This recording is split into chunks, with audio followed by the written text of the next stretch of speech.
Salve, salve! A maior fake aqui, news dessa história do Pix é dizer que o governo voltou atrás na medida por causa de fake news. Que o governo voltou atrás porque pessoas da oposição disseram mentiras sobre a instrução normativa da Receita Federal, que foi editada, aliás, em setembro do ano passado, explodiu agora. Que o governo voltou atrás porque o deputado Nicolas Ferreira fez um vídeo detonando a medida com mais de 200 milhões de visualizações. Que o governo voltou atrás na medida porque fraudadores estão tentando dar um golpe usando a medida. Nada disso é verdade. O governo voltou atrás, não por causa de fake news, mas por causa de um fato verdadeiro. A Receita Federal, que tem como missão e tenta de toda forma combater a sonegação, tarefa dela, enxergou na medida uma maneira de arrecadar mais entre aqueles que pagam menos. E pagam menos porque uma parte do vencimento dessas pessoas fica escondido. Quantas pessoas? Dezenas de milhões. A economia informal do país. Veja só, o monitoramento que a medida propunha ajudaria a descortinar essa realidade. Essa é a verdade. Aí vamos lá, como bateu mal? O governo voltou atrás e, para não admitir o erro, resolveu dizer que vai colocar a Polícia Federal para identificar fraudadores que tenham usado o símbolo da Receita Federal para dar golpes.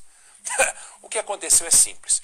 Quando um governo tem um atributo negativo, no caso desse governo, essa pegada de buscar sempre arrecadar mais do que cortar despesas, qualquer medida que reforce o atributo negativo gera crise. E essa medida reforçou o atributo negativo de querer só arrecadar. Exatamente. Tem um bom exemplo disso no passado, aliás, num tempo que não tinha rede social, num tempo em que o Nicolas Ferreira tinha 3 anos de idade. Ano 2000, o governo Fernando Henrique Cardoso resolveu mudar o nome da Petrobras para Petrobrax, com X.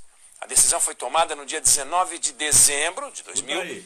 Aí quando a notícia vazou, ela foi alvo de uma saraivada de crítica, porque diziam que era uma forma velada ou inicial de o governo viabilizar a privatização da Petrobras, com S. Troca o nome, põe X e depois troca o controle.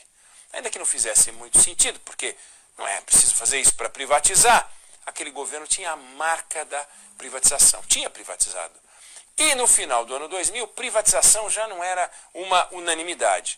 Tanto que 2 anos depois o Brasil elegeu um presidente de esquerda, que foi o Lula I, completamente contrário à privatização. Desfecho da história. Fernando Henrique Cardoso mandou desfazer o projeto. A Petrobras não mudou de nome. Até hoje é Petrobras, não é Petrobrax. Moral da história. Sempre que um governo faz algo que reforça o tal atributo negativo, naquele tempo a privatização e agora a fúria arrecadatória, ele tende a ser derrotado. A diferença entre os dois casos é que Fernando Henrique enfiou a viola no saco, desistiu da ideia de mexer no nome da empresa, e Lula, em vez de enfiar a viola no saco, enfiou a Polícia Federal para caçar fake news e fraude, como se o erro pela medida infeliz e pessimamente comunicada tivesse sido dos outros e não do governo dele. Ponto.